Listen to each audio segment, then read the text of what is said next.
Sword Art Online is an interesting show. What was once a cultural phenomenon in the anime space has now become one of the most hated shows on the internet. Trust me, SAO has its moments, but for the most part, I think the show is pretty solid, with it having some really high highs, especially during Alicization.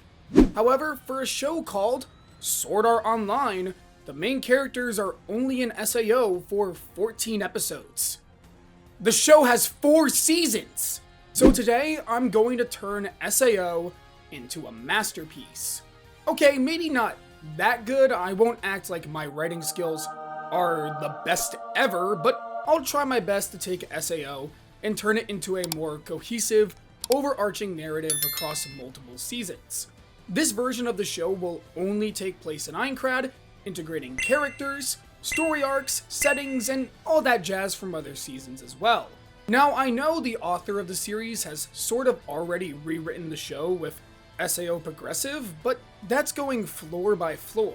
And for the purposes of this video, I'm doing at most like 5 seasons, probably 3 or 4, so that's just not gonna work. Alright, enough chit chat, it's time to rewrite Sword Art Online. In my opinion, the first episode of SAO is almost nearly perfect. It establishes the world, characters, and stakes super well. Everybody is trapped within the game Sword Art Online and can't leave until they clear all 100 of its floors. On top of that, if you die in the game, you die in real life. It's a super simple but engaging concept, which drags the audience in right away. It also introduces the GOAT himself, Klein. Don't worry, we're gonna give him way more to do in this rewrite. This first episode doesn't really need any sort of tweaking, but if I had to add something, it would be a scene of a middle school classroom. While other students are laughing amongst themselves, Kirito or Kazuto sits at his desk on his phone, probably watching an ad for SAO. He walks through the halls without saying a word to anyone, the words of his peers being muffled. Almost in a haze, Kirito walks back to his house, ignoring his sister and immediately entering SAO, where all the muffled sounds suddenly disappear. I added this to show how SAO is Kirito's escape, a place where he can leave the real world behind and be this idealistic version of himself. In all honesty, this is only added in so we can add more context to Kirito's character arc at the start of the series. Episode 2 is also going to be relatively the same, but we'll start off with a montage of Kirito gaming, fighting mobs, doing side quests, finding rare items, stuff like that. While he does that, we learn a month has passed since the game began, and in that time, 1,000 players have died, and they haven't even been able to clear the first floor. That night, Kirito would enter a town and meet up with Argo the Rat, an info broker and a fellow beta tester like Kirito. She gives him a bit of info for free, that the boss room has been found, and a meeting is being held tomorrow to discuss it. For a price, she also tells him about a nearby dungeon with some high-leveled monsters and rare items, and so Kirito naturally goes to take it on. While exploring the dungeon, he encounters another player, a girl wrapped in a red hood, taking on the monsters. After defeating the monster, her sword breaks, and she instantly summons another one, relentlessly taking on the monsters without a care for her depleting HP. Kirito jumps in to save her, making quick work of the monsters and catching the girl before she passes out. The girl wakes up in a forest outside the dungeon. She thanks Kirito for saving her, but grabs her belongings and heads back into the dungeon. Kirito asks if she's insane, but she says this is her choice. There's no way they'll make it out of this game. She'll never be able to go back to her life. So the least she can do is die on her own terms. This makes Kirito increasingly upset. He tells her about the boss room meeting and that if anything can give her the hope she needs, it's that. The girl reluctantly agrees to go, but still thinks everything is pointless, and walks away. This is the start of Asuna's character arc in SAO Progressive, and it's a really good one, so of course I'm keeping it. The episode would end with the boss meeting, where Kibao, another player, would blame the beta testers for hoarding information and stealing all the good items for themselves, creating inner tension inside of Kirito. Episode 3 is pretty much just the original second half of Episode 2, with the group taking on the Floor 1 boss. Before the raid, we would still get that scene of Asuna trying the bread with the cream, showing that in reality she's just a teenage girl trapped within dire circumstances. The interactions between the two would also be a lot more awkward, because Kirito is a socially awkward 14-year-old. Anyways, the boss fight goes the exact same way as canon, leading to the raid party leader, Diavel, dying, and revealing that he was also a beta tester. But no potion. Bro could have just drank the potion. He's dying to a powerful attack or something. He's not dying in a stupid way. Anyways, Kirito and Asuna finish off the boss, Kirito gets his black coat, and he's outed as a beater. Kirito realizes that the raid team will never work together unless they have someone to hate, and so he becomes that villain, the egotistical player who will do anything to make himself stronger. As Kirito makes his way to the second floor, Asuna follows him, saying she can see through his mask, that she may not know him well, but that's not the boy who saved her. Kirito asks why she's following him, and Asuna says it's all his fault. She was content dying on floor 1, but now he's given her hope that maybe they can beat this game. So from this point on, Kirito is her reason for living. Like it or not, he's stuck with her. This is the start of the two's partnership, which will remain present throughout the entire first season. Episode 4 begins with the finale of the floor 3 boss fight, with Kirito and Asuna landing a combo attack, which takes it down. Kirito gets annoyed looks from the other raid team members, most of which have formed into 2 guilds: the Aincrad Liberation Front and the Dragon's Night Brigade. In the progressive novels, Kirito still gets along relatively well with these 2 groups, but in this rewrite, they all flat out hate him, as Kirito keeps up his villain persona. Regardless, they make their way to floor 4, and on their way to the town, Asuna scolds Kirito for acting so edgy, which makes him a little embarrassed. But their conversation is cut short when they find the floor 4 town decked out for Christmas. This makes Asuna nostalgic and a bit upset. She recounts her family's Christmas traditions, how her brother would come home from overseas, and how they would dress up in PJs drinking hot chocolate. Seeing Asuna upset, Kirito vows to make this a Christmas to remember. He contacts Argo and asks her for help to shop for a girl. Argo teases him, but Kirito denies any sort of romantic feelings. He says that while he's fine not thinking about the real world, Asuna isn't like that, and as her partner, he wants to make sure she can be as happy as she can. Along with Argo, Kirito picks out a Christmas-themed outfit for Asuna, and the two surprise her. Asuna is shocked and puts on the outfit. She's beyond happy, as Kirito has helped her get through a pretty tough time. The two then enjoy Christmas together, finding a tavern and getting some hot cocoa. This episode is meant to be a break from all the high-stakes action, while also making sure we know that Asuna and Kirito have very different perspectives. One almost embracing SAO, and the other wanting nothing more than to leave.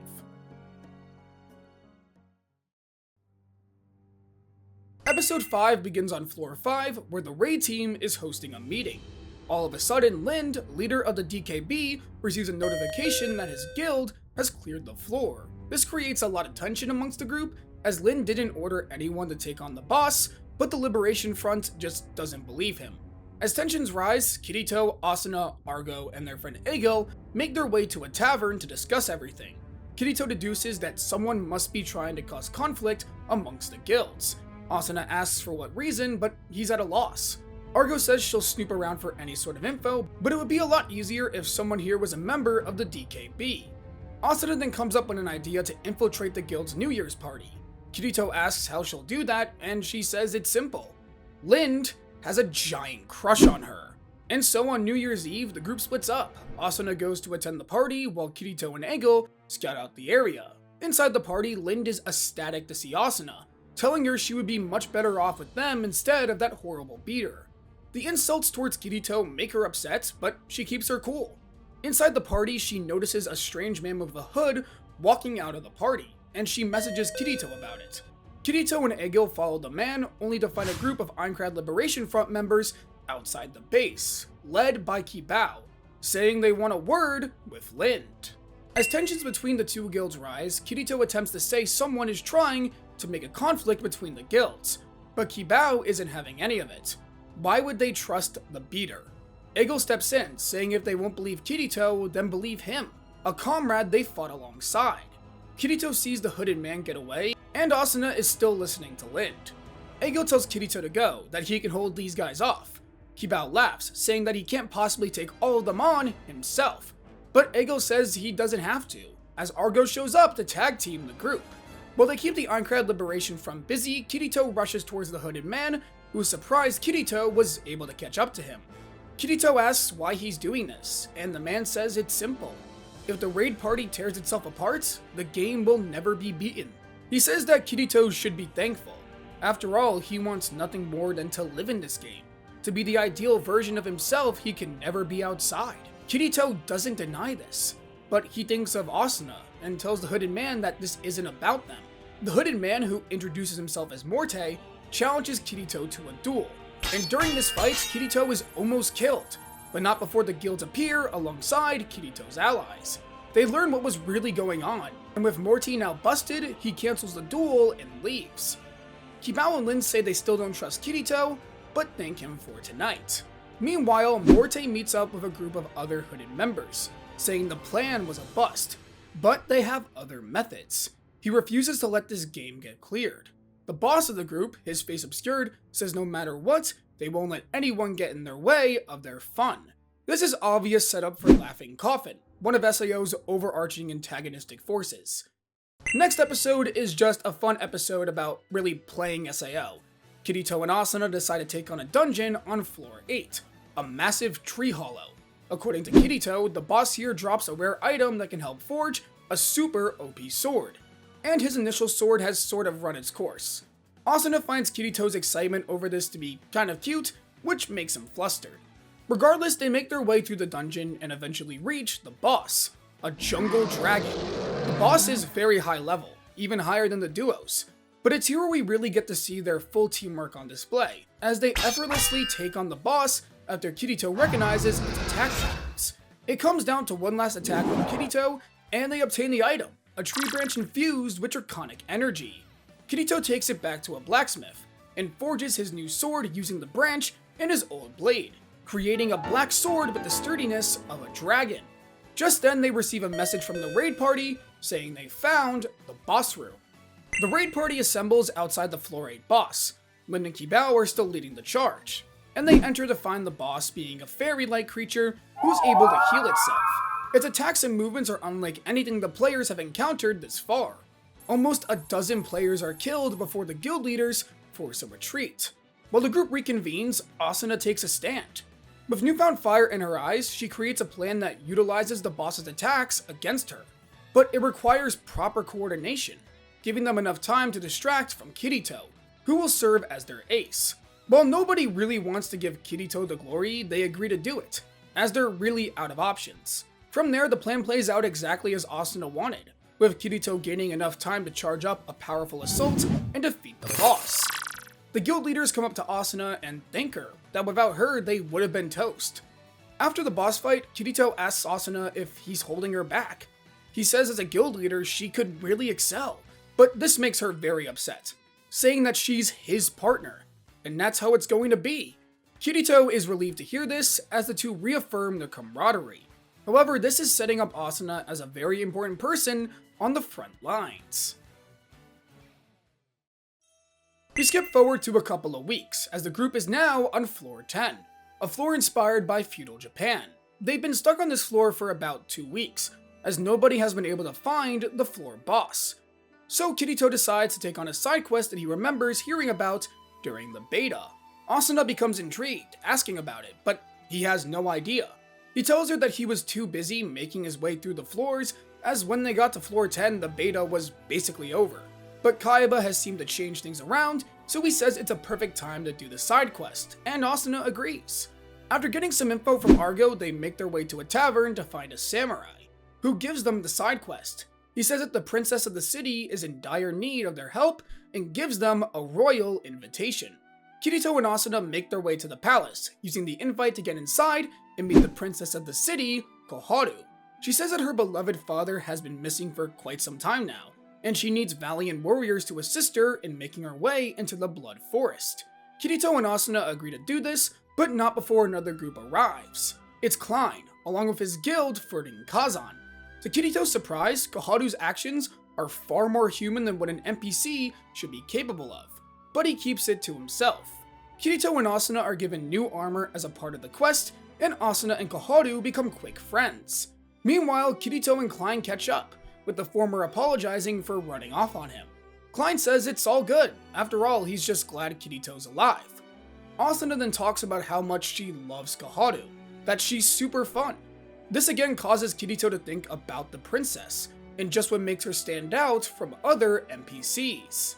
Kirito, Asuna, and Furin Kazan then accompany Koharu into the Blood Forest, a notorious area of the 10th floor where the deadliest monsters are said to roam. Koharu even joins the party, demonstrating her own combat prowess and skills.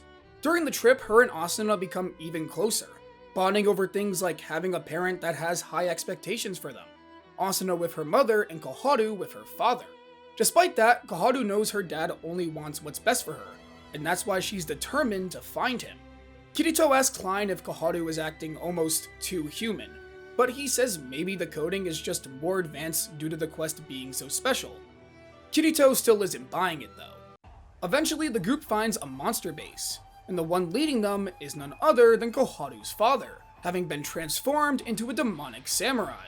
While heartbroken, Koharu reaffirms her resolve with the help of Asuna. They take on the base, leading to a boss fight against the city's shogun. Koharu pleads out to her father to come back to his senses, but he's too far gone. In a moment of weakness, the princess falters, but Asuna saves her. She lashes out at the shogun, telling him to wake up, that his daughter came all the way here to save him. Meanwhile, Kirito can't stop thinking about how this isn't set dialogue. Koharu is reacting to things like a person would. Just what has Kayaba created? Eventually, Asuna takes down the shogun, and in his final moments, he slightly regains his sense of self, making amends with his daughter and telling the others that the one who made him like this lies dormant underground, in the ruins of an ancient empire. Despite the quest being cleared, Koharu decides to stay with the group, wanting to destroy the beast who took her father away. With the group back at the palace, Kirito tries something out. He asks Koharu basic commands, like to show her stats, that he wants an in, and to log out. But she doesn't get what he's saying. It's as if she's a real person living in the world of Aincrad. In an awkward fashion, Kirito bids her farewell, and that night can't get any sleep. The group, now at their next objective, march towards the underground ruins. According to the lore they got from defeating the fallen shogun, this empire once ruled over the lower floors of Aincrad. They're might unmatched until an organization known as the Axiom Church defeated them.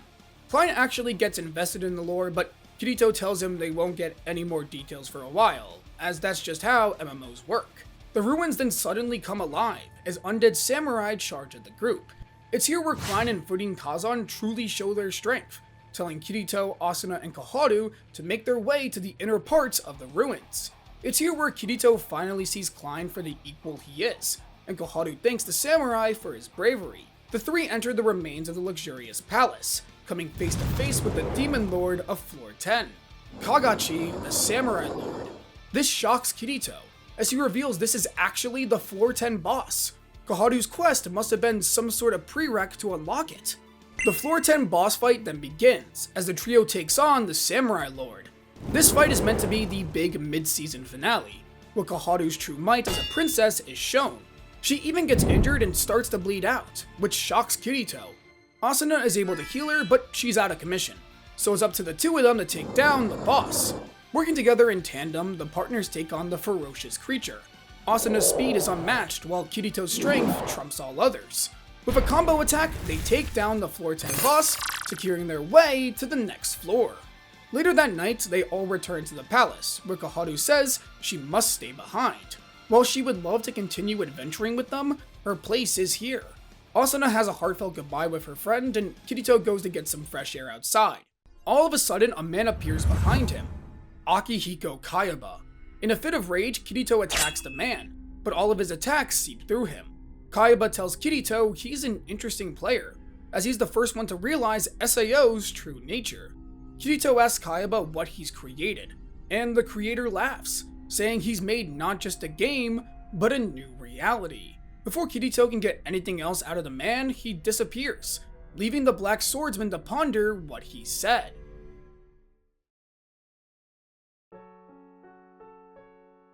Episode 13 would actually cut away from SAO entirely, focusing on Kirito's sister, Suguha, and the state of the families affected by the SAO incident. It's revealed that Kirito's mom and dad are both absorbed in their work to distract themselves from the grief, and that Sugu has been doing the same with school and kendo.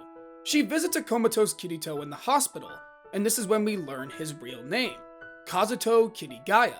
Suguha tells her brother she should have spent more time with him, that she shouldn't have judged him for being a shut-in. She wants to see him more than anything, to talk about life, to smile, and have fun like they used to when they were kids. As she leaves the hospital, she's stopped by a man who introduces himself as Seijiro Kikuoka, a member of the Ministry of Internal Affairs Telecommunications Bureau.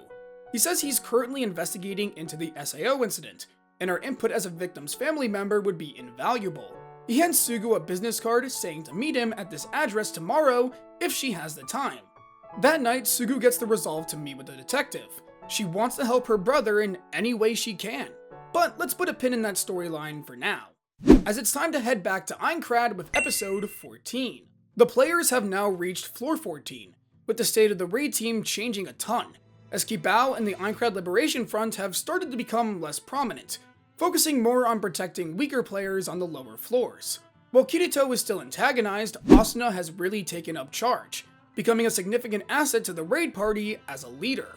Her relentless speed has also earned her the title Lightning Flash, and there's whispers going around about her potentially starting her own guild. Despite knowing this, Asuna still has no intention on joining or creating a guild, as she wants to stick with Kirito. While exploring a dungeon, the group is ambushed by a couple cloaked men, one of which being Morte. Amidst the chaos, the two are separated, and the message boards aren't working. Eventually, Asuna would come to face Morte and a couple other goons, saying she's standing in the way of their vision. They tell Asuna she'll never understand. After all, how could a cute girl like her understand how lowlifes feel? Asuna doesn't give in to their taunts or anger, reaffirming her resolve and taking them on. Meanwhile, Kirito encounters another cloaked man, who says he's the leader of this little charade. The man says that while Morte is focused on Asuna, he's way more interested in Kirito. He likes the whole villain act he's putting on. It's really entertaining. But he knows that deep down, he's just like Morte and the others, a social lowlife that is trying to create an illusion for himself. Kirito attacks the man in a fit of rage, saying that he doesn't know him at all. Meanwhile, Asuna is able to successfully overpower the goons. Morte becomes annoyed but says it's better to retreat for now. Kirito's battle with the cloaked man continues, but it ends when Asuna arrives. The man reveals himself to be named Po, and tells Kirito to keep his words in mind. After all, he's gonna flip this world upside down. Kirito, for the first time in the series, breaks down crying, and Asuna comforts him. He says that Po's right. Kirito is just a persona. It's him running away from the coward he was in the real world. Asuna gets mad at this, telling Kirito she doesn't care if it's an act, that doesn't take away from his strength, what he's done for her. She says that even if Kirito started off as just a persona, it's real now. Kirito embraces Asuna, thanking her. Episode 15 is a lot more lighthearted, as during the celebration of clearing 415 at the floor 16 starting town, Kirito and Asuna are sitting with Klein's group, and Egil approaches them, telling them all that he's leaving the assault team. He tells them he's never been much of a fighter, and wants to help players out on his own. He tells them he's going to set up a cafe on this floor, that he's maxed out his cooking stats, and he actually runs a cafe in the real world, so it's a perfect fit. The rest of the episode is getting to know Egil more as a person. Not the large muscular floor clearer, but the caring, wholesome, protective man. As Kirito and Asuna help him set up the cafe, they see how passionate he really is about it. And it allows the two of them to realize people can still pursue their passions in SAO. While it's their prison, that doesn't mean that's all it has to be. Egil may be away from his wife, his everything, but he tells the two as long as he can make people smile in this desperate situation, that's all that matters to him. After everything is said and done, Egil whips up the duo a cup of coffee on the house, serving the duo as his first ever customers. At the floor 16 raid team meeting, a new player joins the assault team, Heathcliff. From the moment he arrives, there's this feeling of authority surrounding him. He talks back to Lynn with his own input, commends Asuna on her skills, and really just makes himself known. According to the rumors, he took down the floor 12 secret super boss by himself and in just 4 attacks. Heathcliff apologizes for not joining the assault team sooner, He said that he didn't want to be a simple player, but a leader. He couldn't lead if his skills didn't trump all others, and he won't lead them to their deaths. During the boss fight, the team faces the Harbinger of Dissonance, a massive humanoid with a body constructed with rotating gears and glowing runes, with an orb of light as its head. The boss is able to shift the area's terrain like a clock, making the boss pretty versatile. Despite this, Heathcliff commands the battle with proficiency, almost as if he knows what the boss will do before even itself does. Lind is completely overpowered in terms of leadership, as Heathcliff and Asuna do most of the heavy lifting. Eventually, the newest member of the raid team is able to land the finishing blow, clearing floor 16. After the battle, he announces he'll be creating his own guild, the Knights of the Blood Oath, and encourages all of them to join him. In particular, he asks Asuna to join, complimenting her sword work and leadership skills. Asuna looks around, the cheering players looking her way, like she's some sort of ray of light. In stark contrast to this, Kirito stands almost alone, a shadow illuminated by Asuna's light. But the girl politely declines, making her way back to Kirito, which causes Heathcliff to smirk. While trekking through floor 18, a snow-covered landscape, the duo stops in the town of Snowclark, known for its devotion to the Axiom Church. Kirito and Asuna both remember that name from Koharu's quest, and Asuna decides she wants to take a look into it while they're here. They enter the local church to find some tapestries and a priest, who tells them the story the church believes. Apparently, long ago, mankind lived on the surface, but it was eventually ravaged by a great calamity. A man turned into a god of darkness through his anger and rage for the world. In a moment of desperation, his sisters, filled with regret over their brother's actions, transformed into the goddesses Stacia, Solus, and Terraria.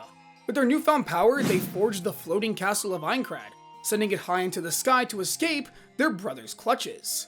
Obviously, Kirito and Asuna both know this isn't real. After all, SAO is just a game. But it makes Kirito intrigued about the overarching story Kayaba has set up. What role will this god of darkness and the goddesses play? Will they be future bosses? Maybe Kayaba is planning an event regarding the church. The priest says he wishes he could teach them more about the Axiom Church's ways, but the place that's best for that is the religious capital of Centauria on floor 62. It's here where a quest notification pops up. Research the Axiom Church. And it's at this point Kirito realizes they've unlocked a unique quest. That night at a restaurant, the two investigate the quest instructions, encouraging them to seek out religious temples throughout Aincrad and learn all they can so they can enter the cathedral on floor 62 and meet with the Pontifex. Kirito thinks that there has to be more to this quest, and Asuna agrees. This isn't meant to pay off anytime soon, just a hint at how Kayaba views this world as his story to play out. Episode 18 is the start of a new arc, where Kirito and Asuna are exploring floor 16 in their free time and save a group of players known as the Moonlit Black Cats. The group takes them back to their base, a small homey cabin, and gives the duo a meal as thanks. They're far weaker than both Kirito and Asuna, and so ask them a favor. They say they aren't super strong, but they heard of an item in a dungeon on floor 15, a guild flag. They say that they were all friends outside of SAO, and they want to make their base feel a bit more like home. Kirito and Asuna decide to help them out, but not before training them, and so the two take them under their wing. Kirito especially becomes closer with the youngest member of the group, a girl named Sachi, as he sees his little sister Suguha in her a lot. The group even visits floor 22, a forest with a massive lake, and have a day of relaxation with each other. One night while everyone is asleep, Kirito finds Sachi outside stargazing. She thanks Kirito for all his help. I mean, he and Asuna even skipped out on the floor 20 through 22 boss fights to help them. Kirito says with Heathcliff and the Knights of the Blood Oath leading the charge, they had nothing to worry about. He says that SAO is a place where anyone can be who they want to be, and he wanted to help their guild do that. He also admits that Sachi reminds him of his little sister, which makes her laugh. She then teases him about his relationship with Asuna, but he denies it all, saying that they're just friends. From inside, Asuna watches with a smile, happy to see that Kirito is finally opening up a bit more. Episode 19 is all about the trek into the dungeon, and for all you guys who have watched SAO, you know where this is going. The dungeon is pretty easy for the group. Their training has really paid off. However, at one point they find a chest in a secret room, and one of the guild members reluctantly opens it before Kirito realizes it's a trap. The room then locks as dozens of monsters spawn in. Despite their training and Kirito and Asuna's overwhelming power, There's just too many of them, and the duo watches on in horror as the moonlit black cats are cut down one by one, including Sachi. In a fit of rage, the two defeat all the monsters and teleport out of the dungeon. The two are distraught, struck with grief. They were supposed to help them, train them, and now they're the only ones left. Kirito tries to comfort Asuna, but he's just as broken. He thinks to himself, what good is acting like a hero if people will just get killed? He looks at Asuna, his eyes cold and emotionless. That night, the two burn down the guild's headquarters, hosting a sort of pseudo-funeral for the fallen friends. This reaffirms Asuna's desire to get out of the game as quick as possible. She won't let any more of her friends die. With the death of their friends, Kirito and Asuna are pretty much avoiding each other entirely in their grief. Kirito goes to Ego, where he talks about his insecurities. Ego tells him that there was nothing he could do in that situation. It doesn't matter how strong he is, that was never going to end the way Kirito and Asuna wanted. Kirito knows that. He knows he couldn't have changed things. But it's really not that which hurts, it's the fact that he lost them. For the first time since Asuna, he had really gotten truly close with someone, and that made losing them all the harder. He wonders if Asuna is better off without him. I mean, if he distances himself from her, he doesn't have to care about her dying. Ego gets mad at Kirito, saying he's wrong. First of all, Asuna is Kirito's anchor, his partner. To let her go would just be stupid. Second of all, he does have other connections. He's human, whether he wants to admit it or not. Ego's words strike a chord within the young man. He thinks about how much of a shut-in he was before SAO, and thinks to himself that maybe he has changed. And that's probably all thanks to Asuna. Still, he thinks that maybe going solo is what's best for her. It isn't about him wanting to forget her anymore, rather, what's best for his best friend. Meanwhile, Asuna is out shopping when she runs into Heathcliff, and he asks her where her partner is. She says things are a bit complicated right now, and Heathcliff decides to accompany her. He tells Asuna she has nothing to worry about. She's an incredible player, and if Kirito can't see that, then he's just an idiot. Asuna says he does treasure her. It's just, he feels responsible for the death of their friends, and she thinks it's changing him. Heathcliff says grief affects everyone in different ways, and that change is a natural part of life. Before bidding her farewell, he says that his offer still stands, and that the KOB would love to have her. That night, the two reconvene. They don't say much to each other before going to sleep, as the Floor 25 boss begins tomorrow.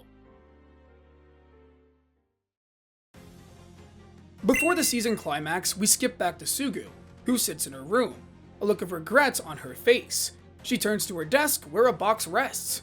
We see a flashback to about 4 months ago, where she meets up with Mr. Kikuoka. He reveals to her that this was a ploy to get her to come here. He asks her if she wants to see her brother, pulling out a nerve gear.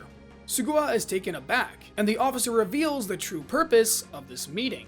He says that while Kaiba's code is secure, there's a tiny crack in it, and so they've installed this nerve gear with the ability to collect data about SAO from the inside.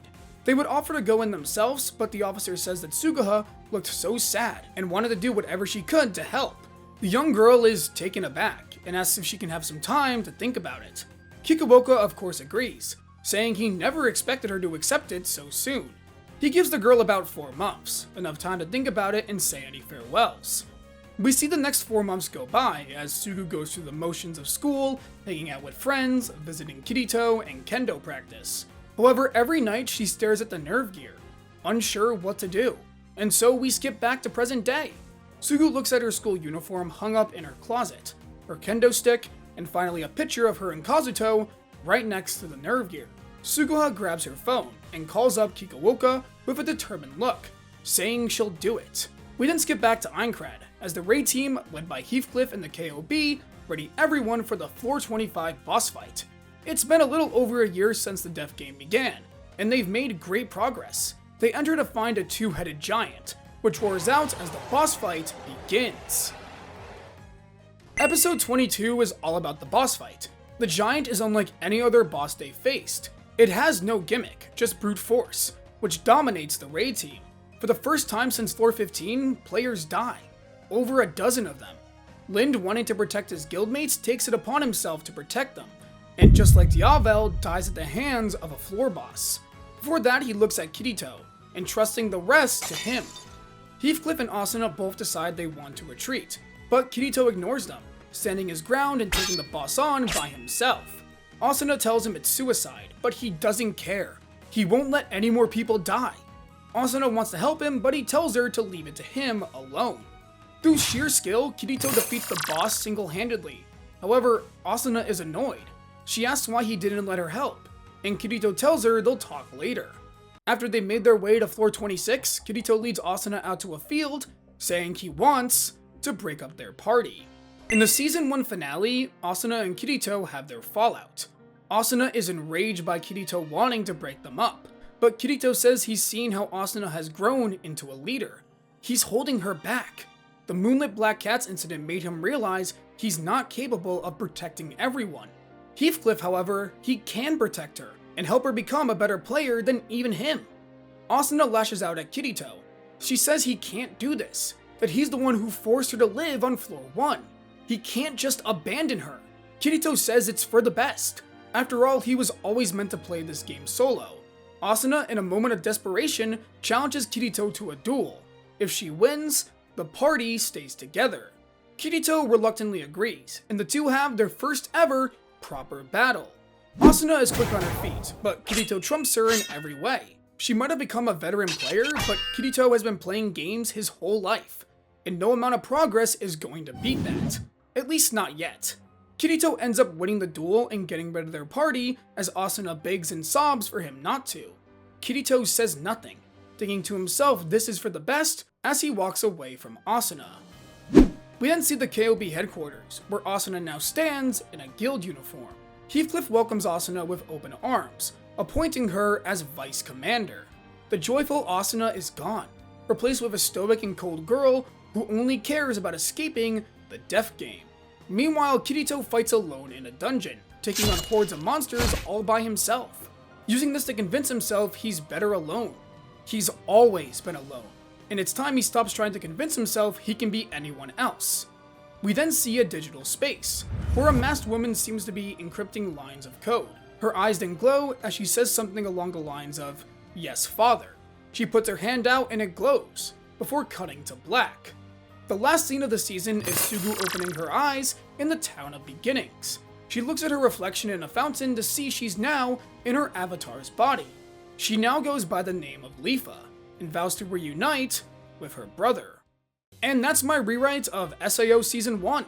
I would absolutely love to continue this, so please let me know if you guys want to see more in the comments below.